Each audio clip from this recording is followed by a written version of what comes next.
Smart double smart అదే అంటే ఇప్పుడే my dear puri, I am very sorry to say this sorry. Where is the story? There is no very and no weightage to carry. Actually గా guys, iSmart Shankar first part అంటే ఆ part లో main గా ఒక unique idea వల్ల మన రామ్ ని iSmart Shankar characterisation లో అంత మాస్ యాంగిల్ లో ఆ స్లాంగ్ లో ఊర్ర మాస్ గా ఆయన పర్ఫార్మ్ చేస్తుంటే ఒక ఎనర్జెటిక్ పర్ఫార్మెన్స్ చూడటం వల్ల ఆ సినిమా కొంచెం ఈ ఇంగ్రీడియంట్స్ వల్ల మన మణి గారి మ్యూజిక్ వల్ల పీచీగా ఆడేసింది. అది మన అందరికీ తెలిసిన విషయమే. అదే క్యారెక్టరైజేషన్ ని స్టోరీలో కొంచెం మార్పులు చేస్తున్నాం అన్నట్టు ఒక విచిత్రమైన మార్పు ఏదో పెట్టుకొని బిగ్ బుల్ అంటూ మన సంజయ్ దత్ గారిని ఎందుకు తెచ్చుకున్నారో తెలియదు కానీ ఆయన్ని తెచ్చుకొని ఈ సినిమాని మన ముందుకి డబుల్ స్మార్ట్ అని ఒక్కసారి మనకి గిర్ర మన షాక్ కొట్టడమే కాకుండా డబుల్ స్మార్ట్ కాబట్టి ఈసారి 2 సార్లు గిర్ అని చెప్పి ఈ సినిమాలో చాలా సార్లు మనకి షాకులు కొట్టించారనమాట. ఫస్ట్ పార్ట్ లో ఏ ఎలిమెంట్స్ అయితే వర్కౌట్ అయినాయో ఆ ఎలిమెంట్స్ అన్ని ఈ సినిమాలో ఉన్నప్పటికీ అవి వర్కౌట్ అయినాయి అని నాకు మాత్రం అనిపించలేదు బాబు. అసలు సినిమా స్టార్ట్ అవడమే ఒక ఎపిసోడ్ తో స్టార్ట్ అయ్యి ఆ ఎపిసోడ్ నుంచి అసలు ఈ సినిమా ఎటువైపు వెళ్తుంది అన్న క్రక్స్ లోకి వెళ్ళి ఈ సినిమాలో ఫస్ట్ హాఫ్ లో హీరో ఇంట్రడక్షన్ అయిన తర్వాత మన రామ్ గారు యాక్చువల్ గా ఇస్మార్ట్ యాక్టింగ్ చేస్తున్నా మరి ఇస్మార్ట్ శంకర్ లో ఆయన ఫ్రీగా ఉన్నంత ఫ్రీ ఫ్లో ఈ సినిమాలో నాకు కనిపించిందా అనేది నాకు నేను అడుక్కునే ఒక క్వశ్చన్ అన్నమాట.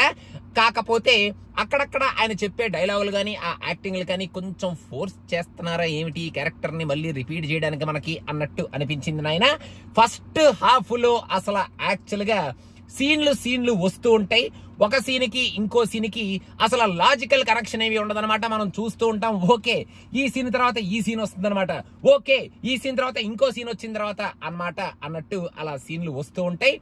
మన పూరి గారు హీరో హీరోయిన్ మధ్యలో రాసుకునే ఆ కాంబినేషన్, ఆయన రాసుకునే ఆ డైలాగ్స్ కానీ అసలు ఆ ట్రాక్ కానీ ఎక్స్ట్రాడినరీగా ఉంటది. అసలు ఆ ట్రాక్ ఏమైపోయింది, ఆ పూరి గారు ఏమైపోయారు, అసలు ఈ ట్రాక్ ఏమిట్రా నాయన అనిపించేటట్టు ఈ సినిమాలో మన హీరోకి హీరోయిన్ కి మధ్యలో అసలు ఏమి నడుస్తుందో కూడా తెలియని ఒక ఇల్లాజికల్ ట్రాక్ ఒకటి నడుస్తూ ఉంటది అనమాట. ఆ ట్రాక్ ను మనం అలా చూస్తూ ఉండిపోతాం. ఆ ట్రాకే ఒక రకంగా ఉందిరా నాయన అనుకుంటే మన ఆలీ గారిని ఏ బోక ఏ కోక ఆ రేఖ నా తోక అనుకుంటూ ఏదో విచిత్రమైన ట్యూన్ లో పెట్టి ఆయన్ని తీసుకొచ్చారు నాయన.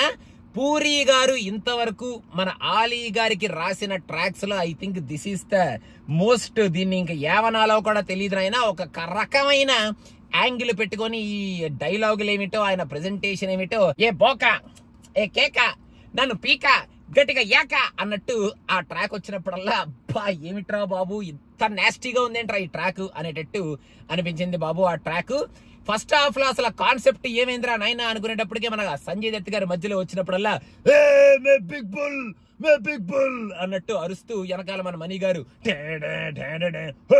అని చెప్పేదో వెనకాల బ్యాక్గ్రౌండ్ స్కోర్ అంతే అనమాట.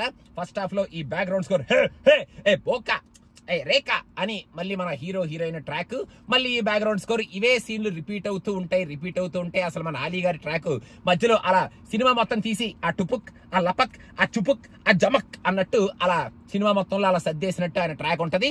ఇంటర్వెల్ యాంగిల్ లో ఎప్పుడైతే ఈ సినిమా పెకపోద్ది అమ్మయ్యా okay the transplant is happening అయినా ఇప్పుడైనా సరే ఆ ట్రాన్స్ప్లాంట్ సీన్స్ మాకు చూపించండి అనగానే సెకండ్ హాఫ్ లో ఈ సినిమాలో మన హీరోకి అటాచ్ చేసిన ఒక యాంగిల్, దాంతో మన హీరోకి మన విలన్ కి మధ్యలో ఉన్న ఒక క్లాష్, దాని తర్వాత వచ్చే ఒక ట్విస్ట్, దాని తర్వాత ఈ సినిమాలో మళ్ళీ క్లైమాక్స్ లోకి దారి తీసే ఒక kind of different character introduce ఆ క్యారెక్టరైజేషన్, మళ్ళీ దాని తర్వాత లాస్ట్ లో ఈ క్లైమాక్స్ లో వచ్చే ఒక ట్విస్ట్, సినిమా అయిపోయిన తర్వాత క్లైమాక్స్ మధ్యలో ఏ బోక నన్ను పీక లాగి యాక అన్నట్టు వచ్చే మన ఆలీ గారి ఆ లుపక్ లపక్ చపక్ సీన్స్, ఇవన్నీ కలిపి ఈ సీన్లు వచ్చిన ప్రతిసారి ఏ గిర్ అప్ర అని చెప్పి షాకుల మీద షాకులు మనకు తగులుతూ ఉంటాయి నాయన. నాకు ఒక్కడికైనా షాకు తగులుతుంది ఏం జరిగిందని చూసినప్పటికే నా పక్కన రోలో ఉన్న వాళ్ళందరూ అని చెప్పి కొట్టేసుకుంటున్నారు అనమాట. అందరికీ షాకులు తగులుతున్నాయి అనమాట, నాకు ఒక్కడికే కాదు అని నేను కొంచెం హ్యాపీగా ఫీల్ అయ్యాను ఆ షాకులన్నీ చూసి.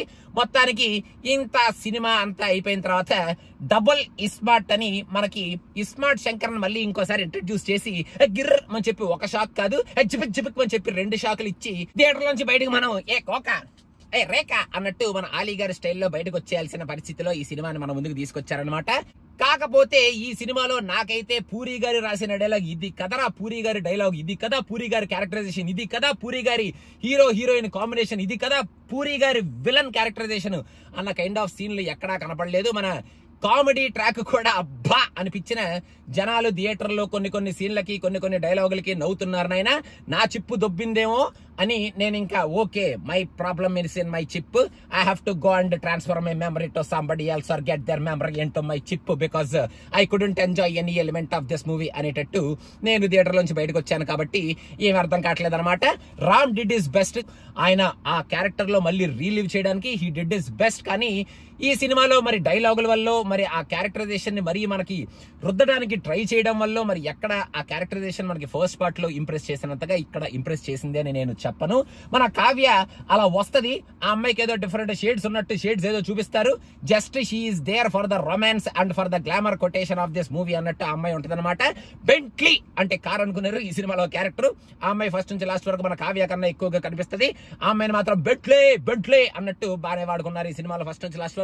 మన సంజయ్ దత్ గారు ఆయన చెప్పా కదా, నడవడం వెనకాల హూ హూ అని చెప్పి వెనకాల బ్యాక్గ్రౌండ్ స్కోర్ బిగ్ బాల్ అని ఆయన అరుపులు, మళ్ళీ తర్వాత లాస్ట్ లో ఏం జరుగుద్దో మనందరికీ తెలుసు కాబట్టి అలా వచ్చి ఆయన అలా తిరుగుతూ అలా అరుస్తూ అలా ఉంటారు తప్ప ఈ క్యారెక్టర్ కి సంజయ్ దత్ యాప్ట్ అసలు ఎరక్కొట్టారు అనేటట్టు ఆయన పర్ఫార్మెన్స్ కి ఆ క్యారెక్టర్ కి అంత స్కోప్ ఉందని నాకైతే అనిపించలేదు నాయన.